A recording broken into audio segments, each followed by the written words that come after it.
Shalom and welcome to another in our series of podcasts from Temple Beth Am, a dynamic center for conservative Judaism in Los Angeles. This is a recording of Rabbi Adam Kligfeld's weekly Rashi study class. Last week, I'm in a slightly different position than I normally in because my computer, I forgot, was not charged, and from where I normally sit in my office, there's no outlet. So I'm sitting on the couch in my office, so I'm going to be looking. I have no table in front of me. I'm going to be looking to the side to my book. We read chapter 4 of the book of Shemot, verse 2, and we just translated it once. We didn't really linger on it so much, and we have not done the Rashis yet. So I think that's where we are. So let's jump right into it. Let's see. Elon, do you want to read chapter 4, verse 2? Vayomer elav Adonai. Where's the vowel there? Mazeh beyadecha vayomer mate. Okay. And the Rashi as well. Just first translate. And God said, and he said to him, and God said to him, "What is in your hand?" And he said, "A staff."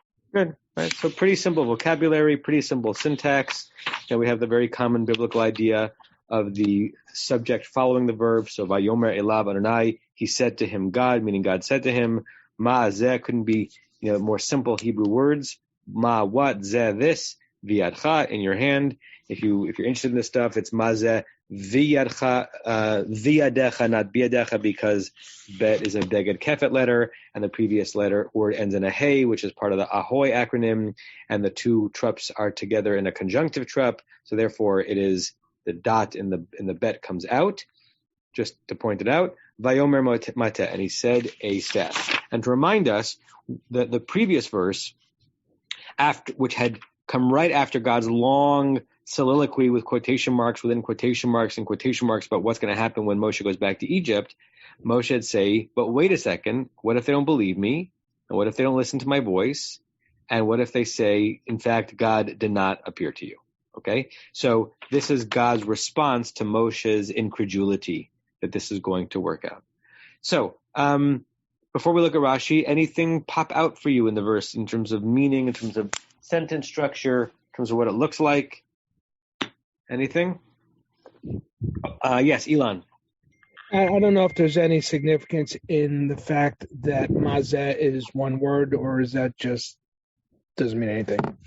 Right. So Baruch Shekivanta would say you're attentive to the very thing that Rashi is about to be attentive to, because this is kind of a kri kativ, where the way it looks in the Torah is not necessarily it's actually pronounced the same way, but there are two different versions of the word.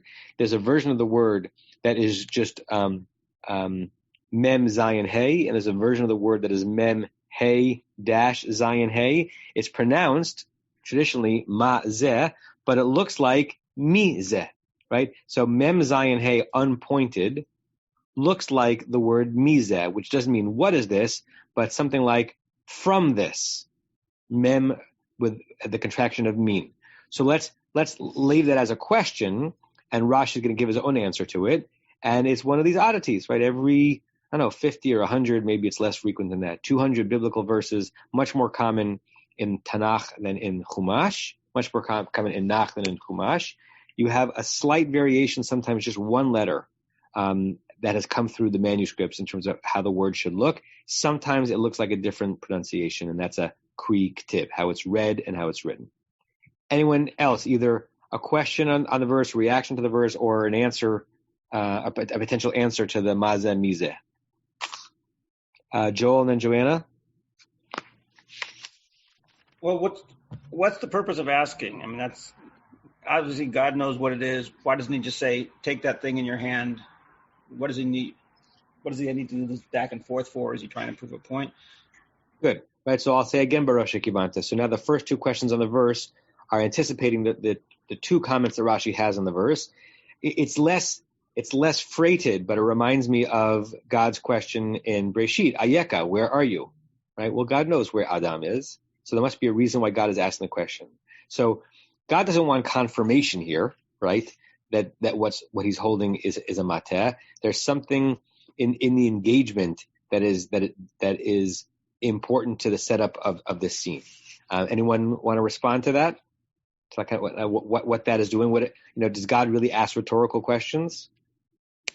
While you're pondering that, before I call on Renee, just look at the unkelus here, because there might be a familiar word to you, even if you don't know Aramaic that well.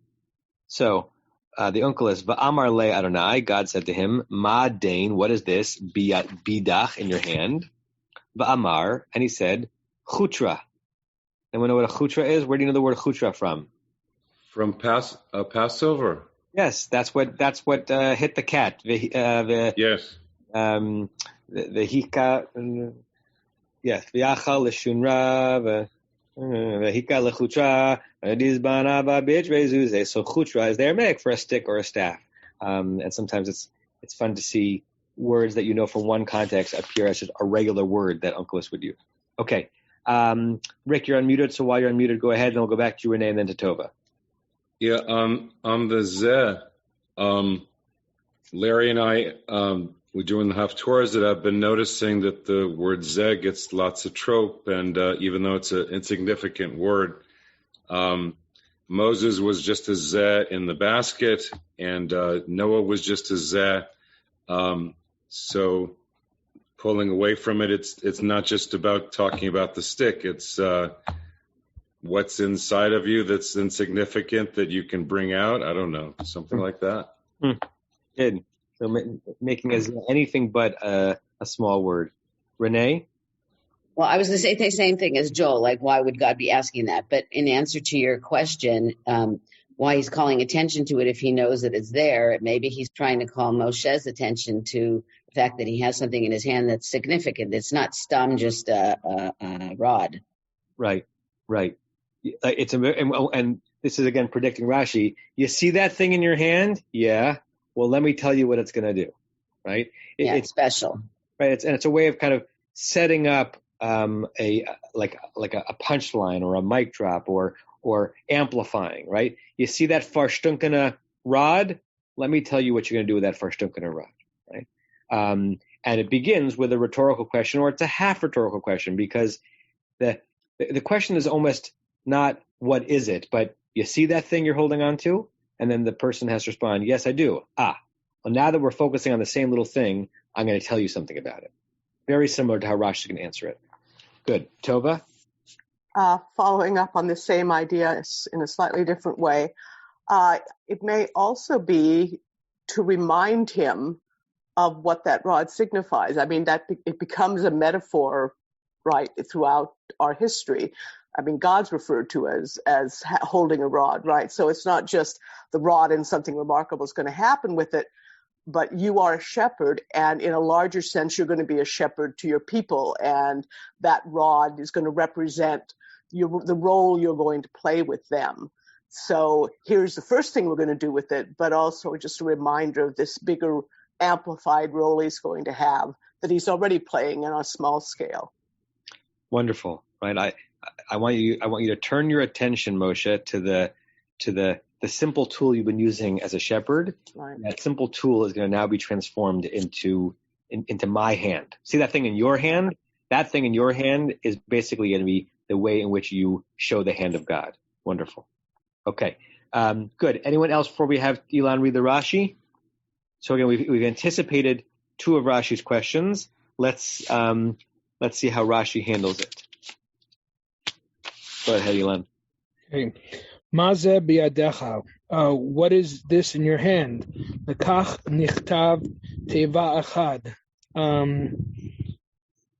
For what reason, or for the following reason, it is written as one phrase. Mm-hmm. Lidrosh mazeh, to interpret what's this. Mizeh shebiyadecha ata chayav lilkot. From this that is in your hand, you are obliged to hit. Yeah, it's interesting. The syntax here is strange. Ata chayav lilkot. You're right that it looks like it means you are obligated to smite, to hit, but it actually means you are obligated to be hit. It's kind of adopting halachic language that when someone was obligated for lashes, they are chayav malkut, they are chayav lokot, they're obligated, and even though it's an active verb, for the punishment that someone lashed them. So the inference here is you see that thing in your hand, right? Rather than read as mazeh, what is this? From the fact that the word looks like mizeh, because there's no hey in some version of it, from that which is in your hand, ata chayav lilkot. You are going to be Moshe, the one who I'm setting up in this role. You're going to become obligated to lashes, to a penalty. Why? Shechashadta bichsherim. Don't know. So chet shin daled means to suspect. Shachadta, like chafetz chashud, if you ever been on a bus in Israel and they had to evacuate it because there was a suspicious object is a chafetz object, chashud, suspicious object. Shechashadta, you, Moshe, suspected or cast aspersions on ksherim, kosher ones, holy ones. It's very terse language. Anyone have a sense of what Rashi's saying here? What did Moshe do wrong, and how is that built into the words that you suspected kosher ones? What does that mean? Anyone? People that were innocent of doing badly, right? Doing something wrong. Who? Those Jews that were innocent of doing anything wrong. The children of Israel, that to say that they would doubt him. Okay. So the midrash, and we're gonna read the full midrash in a second because it's fascinating. Is basically saying, Moshe, I just finished telling you that you're about to be the hand of God to go into Egypt and free the Israelites. Your first reaction is not thank you for the task. Your first reaction is not yes, whatever you say, God. Your first reaction is they are non-believers. They're not worthy and they're not capable. They're not worthy because they don't believe in me through you, or they don't believe in you through me, and they're not capable to accept my leadership because I'm going to go and they're going to say, who are you? That's your first reaction, God, Moshe? The first thing you do is to suspect and cast aspersions on the ones that I, God, have determined to free. You see that in your hand from that very staff, which is going to be the object of your leadership. You're also going to you now deserve to be smacked by yourself, right? It's all kind of built into those few words. Rebecca, your hand was up, Rebecca Menes, but it went down. Do you want to? No, that's what I wanted to say. Okay, good. Barry and then Elon? It's kind of not fair. All Moshe said so far was "V'lo yishma'u b'koli." Up until now, it's God's voice has been saying everything's going to happen. Why are they going to listen to Moshe's voice? That's all he said. Wait, so what are you saying is not fair?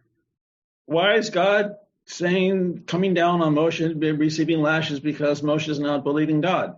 It's not that necessarily that Moshe is not believing God, but Moshe doesn't think that people can listen to his own voice. So God hasn't told him. God hasn't told Moshe that they're going to listen to his voice. Right. So the midrash, and it's a midrash, converts Moshe's lack of confidence in himself in the previous verse to his lack of confidence in their having faith. Right. You're right. The pshat of the previous verse is Moshe saying to God, "All right, I'm with you, but I don't know that I have the influence that you think I have. I doubt myself." The midrash reads Moshe not as doubting himself, or not only doubting himself, but doubting them. And it's God's midrashic response to say, how dare you doubt the ones that I have told you are worthy of redemption? Yeah. Elon, and then I want to look at the midrash from which Rashi takes this, or that he may take it. Yeah, this is a recurring disturbing theme for me, which once again is God is mafia done, right? Which is, I should have your kneecaps broken for questioning me, and Rashi doesn't seem to be fazed by that. I would much rather have a God who rationalizes with me as opposed to threaten to whack me with a stick. It doesn't seem to bother Rashi at all. Right. Not only does it not bother Rashi, Rashi is amplifying it. You don't have to read the verse this way. The verse could have just been not mafia done God, but just, a talker negotiator who's kind of setting things up. That it's a choice, this midrashic twist. Now the choice is pushed by the rabbinic sensitivity to words and having to have some answer, right? Like they're not going to be satisfied unless there's some answer, even if it's an answer that changes a theological tenet, to why it looks like mazeh and mizeh simultaneously. So that's what's the bee in their bonnet. And you're right. What it comes up with is a pretty a God who is releasing the Israelites from a harsh master is serving as a pretty harsh master to Moshe in this moment, right? You said one sentence wrong. I'm going to interpret the sentence as ungenerously as possible, and now you're obligated for lashes. Yeah. And that aspect of God is in the Midrash, and alongside the compassionate, aspect of God. Elohim and Adonai. Tova? Just to amplify on the notion that what Moshe is really talking about is his own lack of confidence in himself, it pays to look back at what his last experience of interactions with the Jewish people were, which was killing a man to protect one of the Hebrews, but then finding that he's being charged with that crime by other Jews, and that panics him so much because now it's known that he flees Egypt. So that's been his interaction with them, which certainly would make sense that he would doubt that he can now go back and convince these people. So that's really great. Yeah. That's a wonderful thing, a wonderful color to add this to the scene, not to mention what the rod has meant in Moshe's life already. Right. Yeah. Good. Thank you for bringing us back to that scene. Larry, Diane, and then we'll look at the Midrash. Okay, thank you. First, a meta comment. I've done this before. I often go back and read the entire passage, or what I think is the entire passage, because I think sometimes we get lost in the weeds and we drill down so far we forget what's come before us. And I'm kind of wondering, for me, I thought that all of chapter 3 and up till verse 18 of this chapter was one long scene. And indeed it is, if you look at it as being one long scene. But I'm becoming more and more convinced that, in fact, maybe it's two different accounts that were put together. Because what's happened up to now is Moses sees the burning bush, he talks to God, and he asks him, well, what if they don't believe me already? He's already said that. God said, well, what shall I tell them your name is? Remember that whole discussion. And God finished it, and he explained to him, you're going to take the elders, and you're going to go to Pharaoh, and the story ends with their getting the gifts. And now Moses is coming back again to, what if they don't believe me? Mm. So either we have to think that he's a real nudnik, going back and asking one more time, or you have to think that, in fact, this is a different version of the story, a different story pieced together. And in this case, it's quite different, because in this case, and if you read ahead, you don't read ahead, but I read ahead, Moses only asks once. But God already knows he's not going to believe him, so he tells him three different stories, three different reasons why this is going to happen. Moses doesn't even have to intervene. Moses speaks only in verse 1. That's it. Then he's silent up until he tells a different complaint about I can't speak. So this whole story about I'm going to show you the powers through magic, which, by the way, is exactly what Pharaoh said, is big deal. I guys can do magic too. I don't know why Moses should be convinced of this. I don't know why the people should be convinced of this if there are magicians. But my point or question is, has anyone speculated this is an entirely different account of the meeting between Moses and God? So you're wondering if the 4th chapter of Shemot is like the 39th chapter of Breshit with the Ishmaelites and the Midianites and kind of an obvious sewing together, right? I mean, right. Just be careful. Just look up to the heavens when you make that kind of a comment, Larry, just to make sure you're not about to be smitten. The truth is, I don't know. I don't have specific knowledge of documentary hypothesis theories on this chapter or this scene. And I don't remember, whether this scene is assigned J, E, P, or D by most scholars. But it's certainly plausible because there are certain scenes in the text which are more easily understood than the midrashic smushing them together and having them respond to one another, more easily understood as either different versions of the same story or scenes that originally took place far apart that got juxtaposed, right? So I don't have an answer, but I think it's a sensitive and astute question. And if someone wants to do some research into that, I'd love to see what you come up with. Okay, Barry, last comment, and then let's look at the midrash. Yeah, there's something that's been bothering me since last week on this. Is something like the psychology of Jewish prophets. Yaakov on the ladder and all the prophets after, before becoming the leader, taking on the leader role, being humble and taking on the leader role. There's a lot of self-doubt that is in our nature, and God has to provide support systems, and that's where Moshe is. I don't think this is doubting God. It's in our nature. Yes, I echoed. I think that your response to the text is pretty close to pshat, right? That there's no reason. We'll see how the midrash reads it, but there's no, aside from trying to solve the mazeh mizeh conundrum, there's nothing in the previous verse that suggests that Moshe is doubting the Holy One, doubting himself mostly, and I guess you could read V'heim lo yaminu li, focus on the heim and not the li, that they, I'm believable, but they're not going to be the ones who believe me. But the fact that he's doubting God, you have to search for it. But let's see how the midrash handles it. So hold on one second. Okay, so you have here in Zephariah, you have our verse over here. This is the Rashi. This is the Rashi.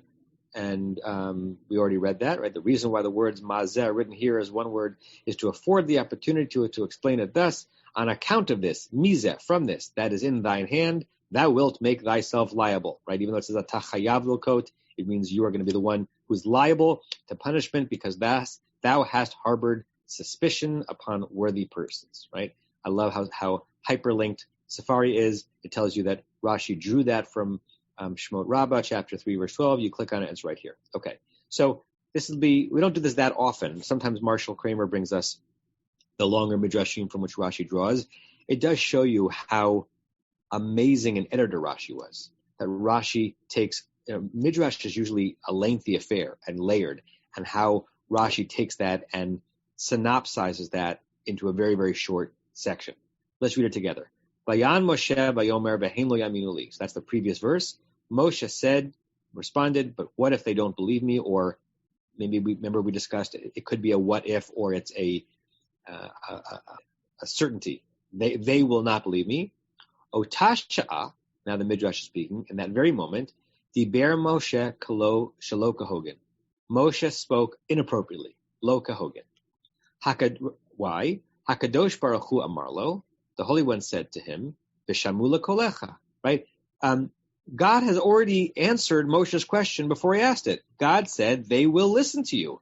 And this just have your ears peaked a little bit, Barry. This is the midrash saying, the sentence, they will not believe me, is not in and of itself an affront to God. But the sentence, they will not believe me, after God just said, they will, now we might be seeing a little bit of lack of faith in God or God's people. Behu Amar, and Moshe responds right after that, V'heim lo yaminu li. So God says they're going to listen to your voice. Moshe says, no, they won't. Well, that's a problem. Miyad heshivo hakadosh baruch hu b'shitato. Immediately, kind of, God responds to Moshe. The Holy One responds to Moshe b'shitato, as is his wont, in his normal way, as his shita. Natan lo otot lefi farav. He gave him signs, the miracles we're about to see, that accorded with his words. Re'ei ma ketiv acharav, and look what it says right afterwards. Vayomer Adonai elav ma ze biadecha. God said to Moshe, what is this in your hand? Vayomer mateh, and he said mateh. Kolomar, which is to say, mi zeh. See how it's pointed differently here? Mi zeh shebiadecha, from that which is in your hands, ata tzarich l'kot. Rashi quotes it as chayav. The Midrash has tzarich, they're synonyms. You need, and I know it's an active verb, it means passive, you need to be smitten, you are liable for lashes. Sha'ata motzi shemra al banai. You are bringing out a evil name on my children. My children mean the Israelites. Hey ma'minim b'nei ma'minim. Not only are they believers, they are believers, children of believers. That, by the way, is has entered the Frum lexicon. Ma'minim I can't even say it. Ma'minim b'nei ma'minim is like Frum speak for really kosher. Someone is renting out an apartment. They want to make sure that people who are going to live there, are very Frum Jews who are going to observe kashrut in that apartment. You might say they're ma'minim b'nei ma'minim. Boy, are they believers. They're believers who are children of believers. Shenemar, as it says later on, vaya amen ha'am. We're going to see that very verb, that the people believed. And b'nei ma'minim, how are they children of ma'minim? That it said in Breshit, v'hemin baronai, this is Parshat Lech Lecha, so they are believers themselves, and they are descendants of believers because they're descendants of Abraham, who was a believer. So, in that moment, all right, so let me just pause here because I want to read one second.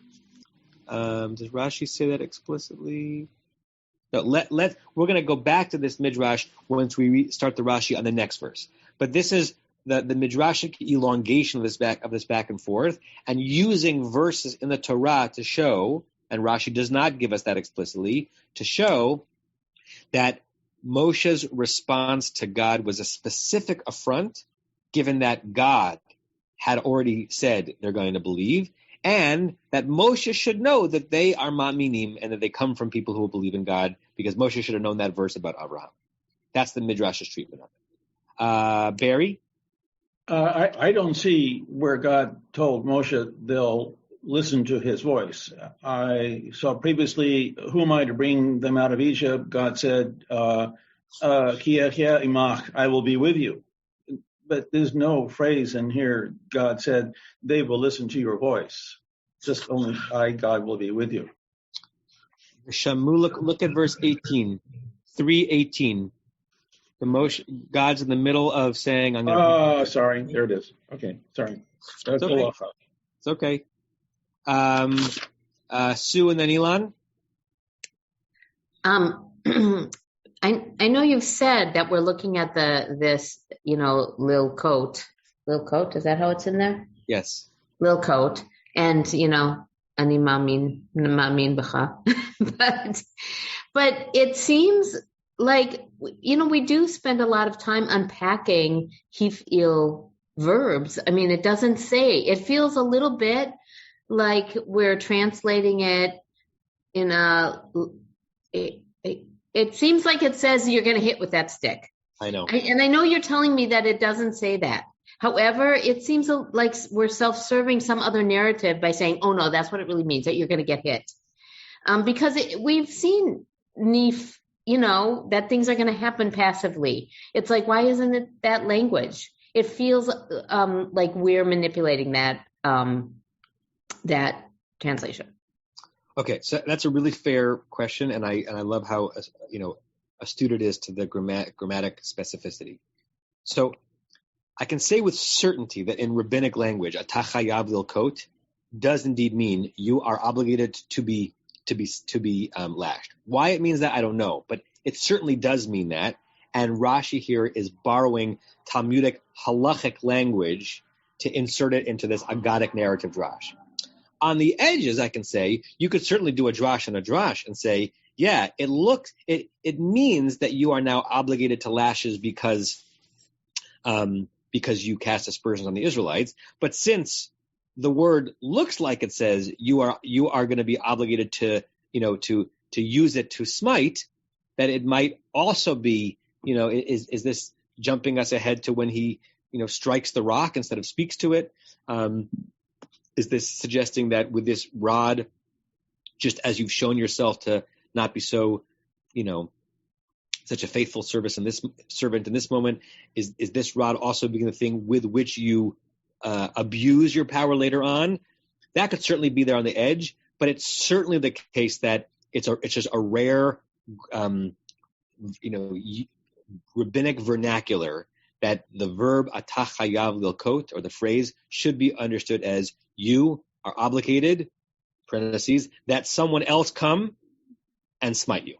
Right? You're obligated to that punishment. But I think you could play around with the edges of it. Listen, the Rashi itself is playing on the fact that the word looks like it's mizeh even though it's mazeh. So you could say on Rashi that it looks like it's atah chayav l'ko. You're going to be obligated to actually do the smiting, and maybe we should dance in that little circle for a little bit. Elon. So two things. One, it seems interesting that there are times where God disparages the children of Israel, and God is perfectly comfortable with that. But when somebody else, it's kind of like, in your family, if you can say bad things about your family, but if someone else says something bad about them, you become very defensive. The other thing is that it seems to me that God isn't actually correct here, and that ultimately Moses is somewhat correct in that these people are not as holy and as good as God is making these people out to be. And in fact, there are some among them who are troublesome and who actually don't believe. So glad you brought that up, because there's a triple move here, right? God said they will listen to you. Pshat. Moshe says, what if they don't believe me? Pshat. Midrash says, Moshe, you're being disrespectful to the kosher ones, and therefore that the Mazah and Mizah suggests that you're now liable. Midrash.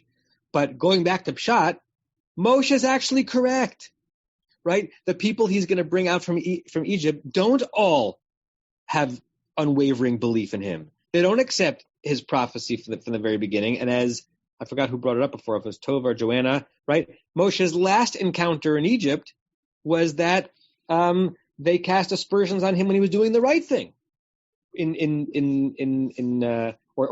spreading rumors about him. So the thing for which Moshe is being held responsible for in this midrashic read, it's not there in the Pshat, is something that is rather defensible. Moshe has reason to believe that they will not believe, despite the midrash cobbling together this idea that they are ma'minim b'nei ma'minim. It's a really very delicate encounter, as the Holy One identifies this man to be the Savior. And remember that on some level, from this scene forward until the last verse of the Torah, it's all Moshe, right? There are very few scenes, aside from just the laws, right? There are very few scenes between now and when the end of the Torah where Moshe is not central, right? And even the ones where it looks like he's not central, like, Eldad and Medad prophesying, like in Ba'aladcha last week, eventually it's brought to Moshe for his input. So for a book of the Torah and a couple of chapters, it's been God and Abraham, Isaac, and Jacob and that family, and it's all setting up a clan that's going to be in Egypt. And from this point forward, it is Moshe. And so this is the scene where Moshe becomes Moshe, as it were. I see someone is chatting about the Yankees. Oh, Joel, that's very good and bad at the same time. Well done. Okay. By the way, I just want everyone to enjoy the Cape Cod bay breeze when Elon unmutes, because I think that's what he's looking out at as he's taking this class, and I can smell the salty air as the breeze goes by your microphone, Elon. Okay, Elon, you're still up because now Rashi does what he often does, which is he gives you a midrashic read of the text and then says, "Oh, but if you don't want to go midrash, I'll tell you what I actually think it means in pshat." So the next word of the Rashi is upshuto. Pshuto ka'adam she'omer l'chavero moda'ata shezo lefanecha even he. And the simple meaning is that a man says to his friend, do you agree that what you see, that what is before you is a rock? Amar lo haim, the response is yes. Amar lo hareini ose ota eitz. but I am going to turn it into wood. Right. So, and we kind of went there before we started reading the Rashi, that the simple way of reading this verse is, someone used the word magician before, and magician not just in terms of performing things against nature, but magician even in the modern sense of the word, of a showman, right? Someone who's setting up a scene. You see that thing in your hand? What card is that? Are you holding the 9 of clubs? Well, turn it over, and it's actually the 8 of clubs, right? We agree that you're holding the 9 of clubs. So Rashi now wants to say, if you don't want to read it mazeh mizeh, now we have to answer the question. I think maybe it was Joel's question. Why would God need to even ask the question? Doesn't God know already? The answer is he's setting up a scene. Right? You see that thing in your hand? Now I'm going to tell you what you're going to do with it, and what you're going to do with it now, and what you're going to do with it in the future as well. Okay, good. Anyone want to comment on that second Rashi? And I would love to know what's happening on the FFBs and FFBSs in the chat. And if it's shtick, it's really great shtick, but I'm also confused by it. Rebecca? I just wanted to say that, and this might have been said before I actually joined the class this morning because I was late, but there's also it might just be some kind of poetic sort of freedom of writing mazeh like in the exact same format as mateh. It has the exact same nikud here, and so it might just be something, no deeper than that in terms of why it's written as one word and not two. Good, yeah. The other thing I wanted to say, and I don't really think that it's relevant, but it just came up in my mind, is that mazeh looks like a form of the root hey zayin hey, like hazui or hazaya, and knowing that the staff is going to turn into a snake, which could be interpreted as a hallucination. I just thought maybe, but I don't even know if that word is that ancient in its that root in terms of its understanding of hallucination. So, these letters and words are endlessly evocative, and what Rebecca's playing with is that hey zayin hey is to be shocked. I'll raise you one and say that in Torah Hebrew, lahazot is less to be shocked, but to sprinkle. And Aaron is going to be doing mazeh all the time with a rod of the blood in the sacrifices, right? The hizah et dam hachatat or something like that. So the word almost certainly means what is this, but it's evocative of other things that are going to be done, particularly with a rod or with the staff. And I like what you pointed out that if we read it as one word, that's mazeh, and then 2 words later mateh, same vowels. In fact, the zayin and the taf, the tet are just 2 letters apart. So, and that could just be like a scribal thing, right? It could be 2,700 years ago, a scribe is writing on papyrus, right? And is having an off moment, and thinks he's at the end of the word and is writing mateh, but then he's at the end of the sentence, but he's actually earlier on in the sentence writes mazeh, but he's impacted by the fact that it's mateh, so he writes it as one word. Who knows? That actually could be how some of this gets written down. Now I understand what the FFBs are, from birth. And it reminds me, when I was in yeshiva for a semester in college, we categorized the guys in our yeshiva into 4 categories. There were FFBs, from birth. There were SBTs, sane balei tshuva, right? The ones who became balei tshuva, but they were sane. They were IBTs, insane balei tshuva. And then us, we were the normal ones. But the FFBs are the ones who were dati from their childhood. Okay, let's move forward to the next verse, and then we'll go back to that midrash because Rashi ends up quoting, or in his commentary on this verse, which see how far we get, he's also drawing from the same midrash that he drew in the previous verse. So let's see. Sue, do you want to read the next verse? Yes, indeed. Vayomer hashlichehu arza vayashlichehu arza yashlichehu arza vayihi lenachash vayanas Moshe mipanav. Okay, and he said, and God said, right? And he said, throw that thing on the ground. Mm-hmm. And he threw it on the ground. And it'll become a snake. Not that it will be, because it's vavayipuch. It became and it became a snake. Correct. Vayanas Moshe mipanecha. And Moshe ran from it.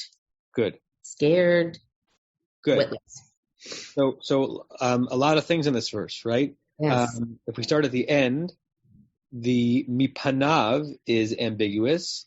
Did Moshe run from everything? Him meaning the snake? Did Moshe run from God? Right? Why is he running? Why is he running in this moment? And panav is God usually, right?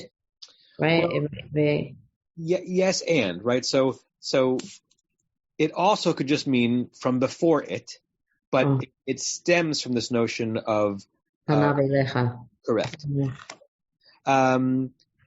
Anything? I wanted to just point out one Aramaic word because, I sometimes like giving you Aramaic vocabulary. If you look at the Onkelos, v'amar remihu la'ara, he said to him, remi, throw it. Reish mem yud. It doesn't really have a similar use of this in Hebrew. Reish mem yud is an Aramaic word, but it's a very important verb in the Talmud because when rabbis are arguing with each other and throwing verses at each other to make a point, it's called a uriminhu. And he threw at him Leviticus chapter 23, verse 14, and he threw back uriminhu. So that verb is to cast or to throw is a very common technical term in the Talmud. Here it's just a translation of to cast or to throw. And let's see, Joel, you have a question or comment? Well, I mean, this could just be God saying, okay, this is how I'm going to prove that. This is how I'm going to let you prove that you've actually seen me. But it could also be a lesson saying, well, you see this rod, in my hands it can change. Just like you see that you're a schlub, in your own eyes. In my hands, you can become something that people are going to fear. That's really wonderful. The transformation of the rod to the snake is actually not just magic, but a direct response to Moshe thinking of himself as a lowly rod. Wonderful, Joel. Anyone else? Anything that the verse brings up before we look at some of the commentaries? Well, I like that word hashlicheu, but I don't know why. I mean, I think it's kind of it seems like there could be a lot of words in there, but it has sort of a pattern, a rhythm to it. Yep, it sounds good, right? Well, it's hashlicheu arza ve'yashlicheu arza. It's sort of a, and this is happening really fast, and it's sort of undulating, and then there's a snake on the ground that's undulating, and the whole thing is like this thing is happening, and suddenly Moshe, it's kind of spinny. Yeah, it does happen quick. I mean, this is biblical Hebrew's terseness. Vayomer hashlicheu arza vayashlicheu arza vayihi lenachash. Like try saying that in so few English words. He said to him, cast, turn it onto the ground. He sent to the ground, and all of a sudden it's a snake. Like that's a lot happened in 6 words. Good. I want to, since not all of you have the Eitz Chaim, the Torah Chaim Chumash, I want to read Sforno's commentary on this verse. And let me see if I can find it in Sefaria. Yeah. Hold on. I'm going to share the screen. Let me see if I can find it. I want to show you the Hebrew too. Okay. So this is Sforno, 15th, 16th century Italy, on the question of why he ran. Right? Why does Moshe flee? I mean, I would also run away from a snake. But why is it significant to know that? Vayanas Moshe mipanav, Moshe fled from it, and Sforno is reading it as the snake. Ki omnam haya'az nachash gamur perodef, because indeed that really had become a true, full pursuing snake, right? This was not like a rod that looked like a snake. This was not like a fake snake. This was not a dead snake. It really was a snake. Aval taninei chartumim, but the snakes of the Egyptian magicians that we're going to meet in a few scenes, belahatehem, that they had done with their own staffs. Lo haytavehem tnua, they did not move and slither. Im heyotam alt munat taninim, even though they looked like snakes. So Sforno is basically saying, how come, he doesn't say it explicitly, how come in a few scenes from now, Moshe is going to be in the presence of people who turn rods into snakes? He doesn't run away from them, right? He just kind of stands his ground and goes on to the next show of magic. But here, why does he run away? And his answer is because this was really a snake, right? What the Egyptians are going to do is they're going to somehow find a way to make their stiff rods look serpentine. But this was not an actual, Voldemort snake. This becomes a snake, and he runs away. Okay. Anything else on the verse itself before we look at Rashi? Okay. Yes, Tova. Actually, I'm sorry on the previous verse, but I wanted to just bring it up quickly on the notion of mizeh, indicating that you're going to be punished by this rod because of your doubt. Is Rashi also thinking about that in the end, Moshe is going to use that rod to strike the rock, and it's that action that's going to deny him entering the land, at least midrashically. So what I've always wondered on this Rashi is, usually when Rashi connects us from this scene to a future scene as if it's a premonition, the future scene is very specific, and this is not, right? In fact, it's hard to think of the scene where Moshe is being the one who is smitten by the staff, right? There's no aha there. So it does leave you wonder, is Rashi just saying in general, God is saying to Moshe, I'm warning you, you keep doing that, and you're going to be chayav lilkot, you're going to be obligated to being hit? Or is it something that you're suggesting that this rod, which I'm showing you now, is going to be the source of your power? It's going to be a downfall for you. Not directly, not that you're going to be hit by it, but you're going to going to become liable again for using it the wrong way. It's possible. I don't know. And I wonder if the super commentaries on Rashi go there. What did someone say in the chat? Say more of that, Barbara Brieger. I'm not looking at that. What does it say? Oh, are you ready? You're responding to the snakes in Egyptian mythology question? Yeah, and there's a discussion of how snakes are important in Egyptian mythology in the footnote. Got it. Just a moment. I'd love to hear that. Okay, Joel, you're on a roll, Joel. The rod in ancient Egypt was a symbol of royal authority and power, and the snake represented the patron cobra goddess of Lower Egypt in the north. Worn over the forehead on the headdress of the pharaohs, the snake symbolized divinely protected sovereignty and served as a menacing emblem of death dealt to enemies of the crown. Fascinating. Thank you for that. Joanna and then Renee? I'm wondering here about the interplay between the word mateh as it's used here to mean staff, and the meaning that it will also come to have sunanef, that mateh is a tribe. So, and this interplay, if there's some kind of like pedagogic lesson going on here, you're worried about the people not believing you. The mateh is going to believe you. And it's in your hand. Mateh is in your hand. Yeah, it's got to be the same root. I don't know how that word meant both things, and I didn't look that up recently. Why mateh means staff and tribe. I don't know if this is like 100% according to etymology true, but I think I read something once, because the chiefs of the tribes would carry like a staff, would carry like the degel, a staff of their flag. So like a banner. Right? A banner to show that this is who this tribe is. Possible. After our class, I'm going to look it up in the BDB and see what he has to say about that word. Renee. So I'm just wondering about the snake. I mean, he could have turned the rod into a lizard or a camel. Why dafka a snake? And I'm thinking that snakes are kind of, slithery and surprising, much in the way that God is. He can surprise, kind of jump up on you in the same way as the snake.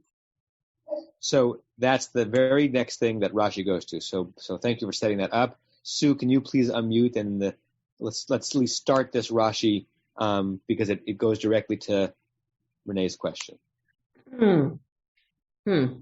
Yes, I could if I can find it. Hold on. I lost myself. Oh, it becomes. I got lost. It's the Rashi starts with what? The Rashi starts with the word. Well, it's the first Rashi, the only Rashi on verse 3. Ramaz. Correct. Okay, that's what I thought. I just thought it was in the middle.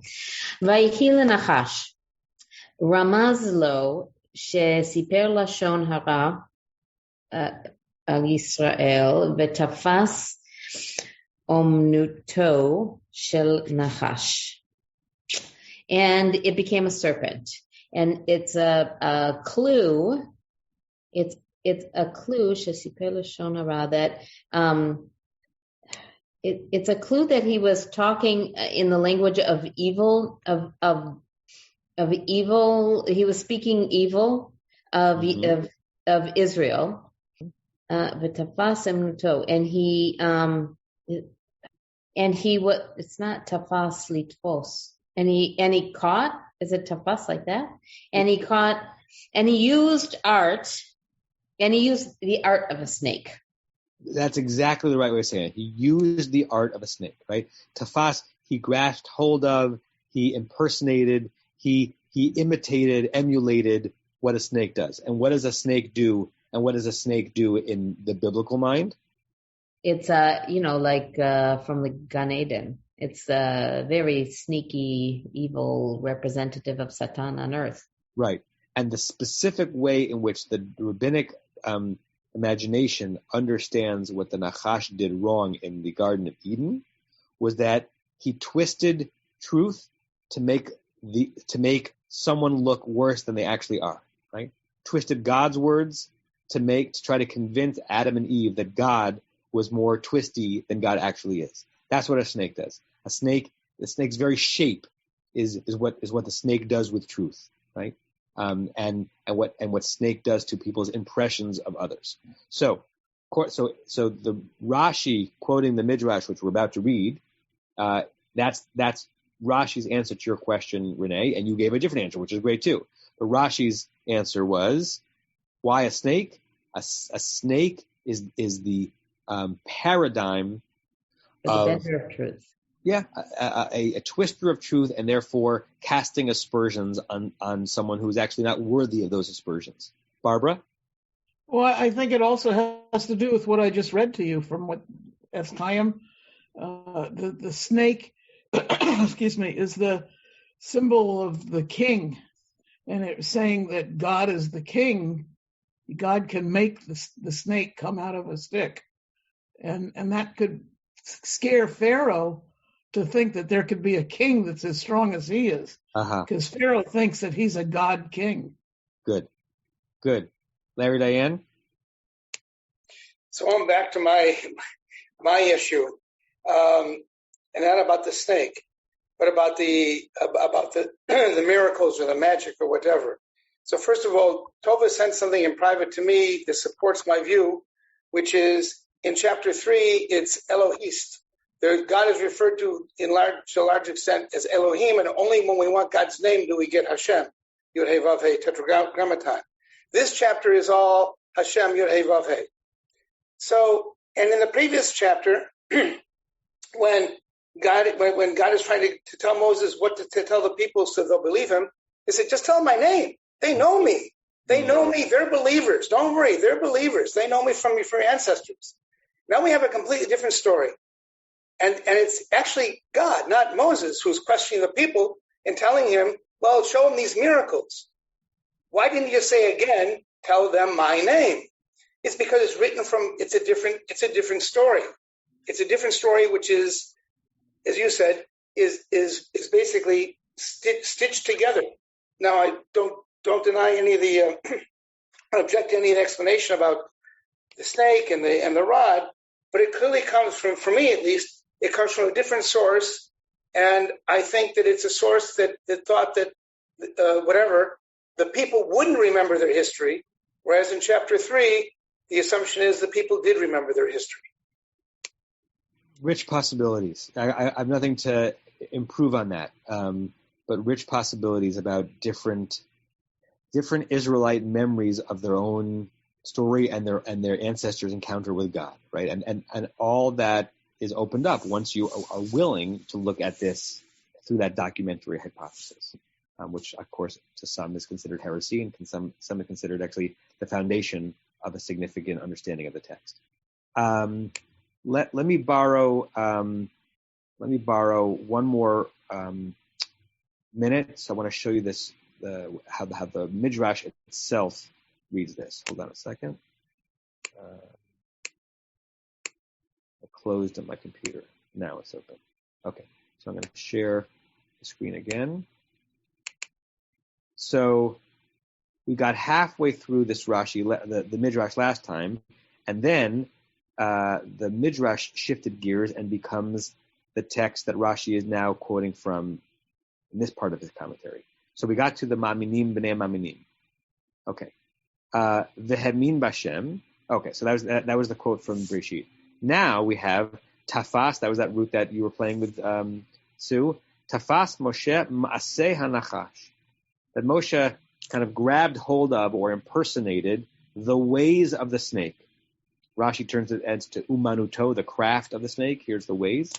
Shehotzi Lashon Hara al Bor'o. For the snake, what did the snake first do? Did to God what Moshe is being accused of doing to the Israelites, bringing out a Lashon Hara, evil speech, on his creator, who is the snake's creator, God. Shinamar, for it says, Ki Yodea Elohim. When the snake says to Adam, to Eve, that God knows that once you eat from this tree of life, you're going to be like gods. That's what that verse is, and that is not what God had said. Kishem shalakah hanachash kach ze ati lukot. Just, and this is why it appears in the same midrash in this text, that just Moshe, like the snake, was ultimately punished for that calumny. So Moshe will you. You're going to have to pay the price for having cast aspersions upon the Israelites. Re'ei ma ketiv. Look what it says. Vayomer hashlicheu arza. He said to him, cast it onto the ground. Vashlicheu arza, and he cast it down, and he became a snake. Lafisha asab maseh nachash, because Moshe had done like the things that a snake does. Lachach her'alo et hanachash. He showed him the snake. Right. So according to the Midrash, it wasn't the miracle. The power of that moment was not the miracle of turning the rod into the snake, although I loved some of the other commentaries that you shared before, that this is showing that Moshe can be transformed as well. It was really just showing, it was done just to show Moshe what he's already become. Moshe becoming snake-like. Kolomar, to say, Asita maseh shazeh, you have become the snake. So in Breshit, the snake is the arch enemy. In this scene, which several of you have said, Barry and others, Moshe doesn't necessarily deserve this in the Pshat. You, Moshe, are on the verge of becoming a this. You see this in your hand, your staff? You're becoming what I'm turning it into. So there are many possible layers to why the snake is used in the scene. And obviously, it pre-envisions the scene that's going to happen in Egypt, and it plays with this relationship between Moshe and God and how they're learning about each other and taking in each other in this critical scene that sets up everything else we're about to read over the next lifetime, because it's going to take us. Excuse me, not to make puns, but God doesn't give much wiggle room to Moshe. Yes, not to make puns, but to make a pun.